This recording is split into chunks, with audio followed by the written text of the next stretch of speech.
O grau natural da mente humana, considerado em si mesmo, é contínuo, mas pela correspondência com os 2 graus superiores, quando é elevado, se mostra discreto.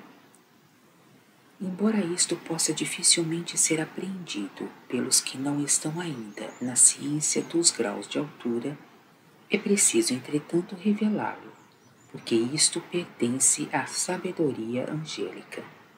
E ainda que o homem não possa pensar sobre esta sabedoria da mesma maneira que os anjos, pode, entretanto, apreendê-lo pelo entendimento, quando o entendimento é elevado até ao grau da luz em que estão os anjos, pois o entendimento pode ser elevado até lá e ser ilustrado segundo a elevação.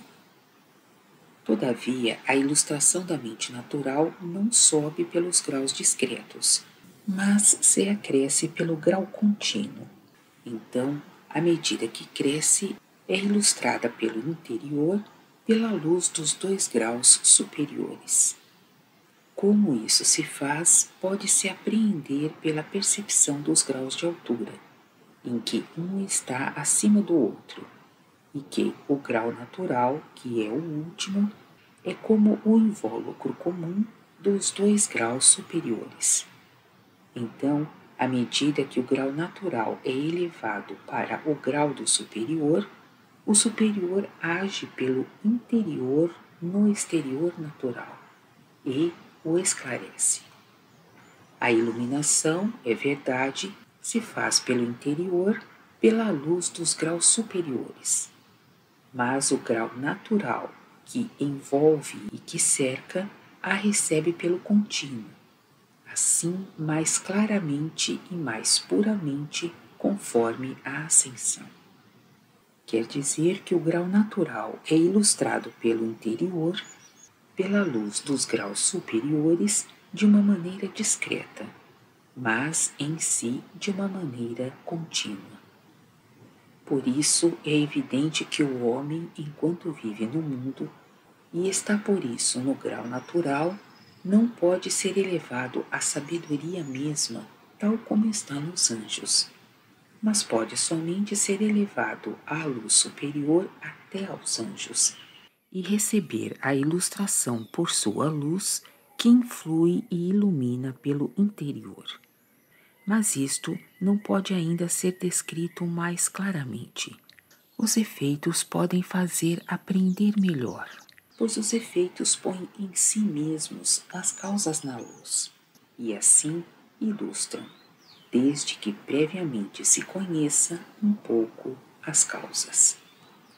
Os efeitos são estes.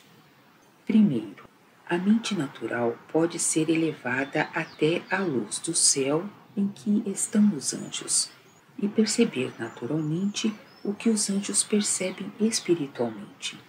Assim, não tão plenamente como os anjos. Mas, não obstante, a mente natural do homem não pode ser elevada à luz angélica mesma. Segundo, por sua mente natural elevada à luz do céu, o homem pode pensar com os anjos e mesmo falar com eles. Mas então o pensamento e a linguagem dos anjos influem no pensamento e na linguagem naturais do homem, e não reciprocamente. É por isso que os anjos falam com o homem em uma língua natural, que é a língua própria do homem. Terceiro, isto se faz pelo influxo espiritual no natural, e não por algum influxo natural no espiritual. Quarto, a sabedoria humana, que é natural, enquanto o homem vive no mundo natural, não pode de maneira alguma ser elevada à sabedoria angélica, mas o pode ser a uma espécie de imagem desta sabedoria. E isso porque a elevação da mente natural se faz pelo contínuo, como desde a sombra até a luz, ou desde o mais espesso até ao mais puro.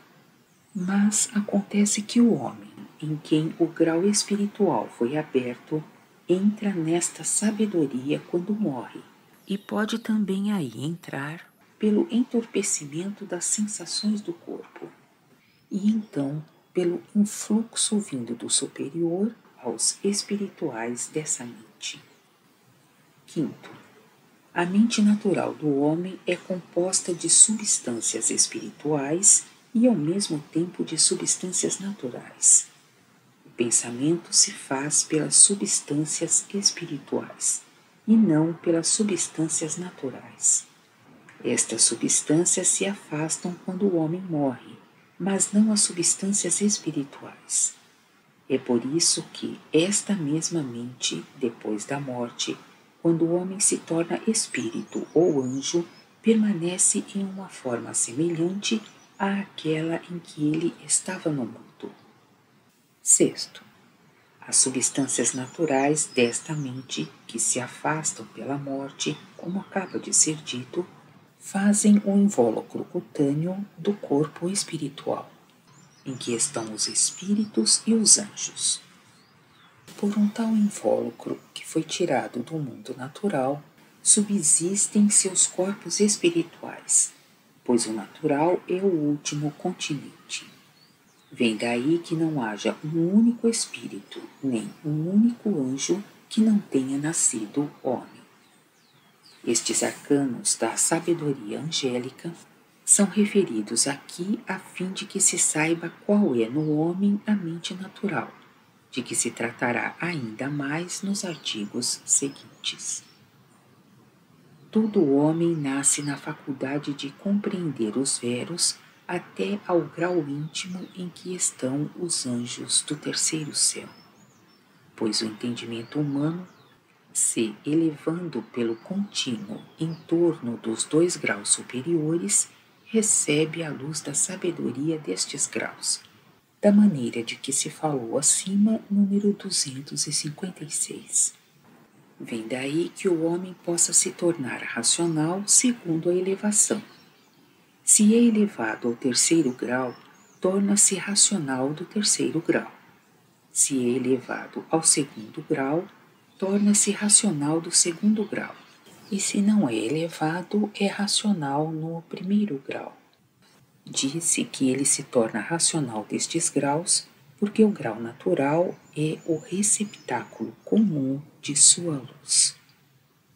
Se o homem não se torna racional até ao mais alto ponto, como pode se tornar, é porque o amor que pertence à vontade não pode ser elevado da mesma maneira que a sabedoria que pertence ao entendimento.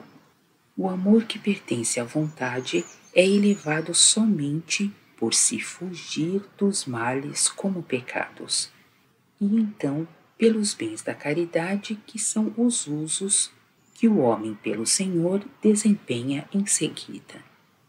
Se, portanto, o amor que pertence à vontade não é elevado ao mesmo tempo, a sabedoria que pertence ao entendimento, embora tenha subido, recai até seu amor. Daí vem que o homem, se seu amor não é elevado ao mesmo tempo ao grau espiritual, continua não sendo racional, senão no último grau. Por estas explicações, pode-se ver que o racional do homem é, em aparência, como de 3 graus: racional segundo o celeste, racional segundo o espiritual e racional segundo o natural. E que a racionalidade, que é a faculdade de poder ser elevado, está sempre no homem, quer ele se eleve ou quer não se eleve. Foi dito que todo homem nasce nesta faculdade ou na racionalidade, mas entende-se todo homem em quem os externos não foram lesados por algum acidente, seja no útero, seja após o nascimento por uma moléstia, ou por um ferimento na cabeça, ou por um amor desenfreado que explode e afrouxa os freios. Nestes, o racional não pode ser elevado, pois nestes a vida que pertence à vontade e ao entendimento não tem limites em que se termine.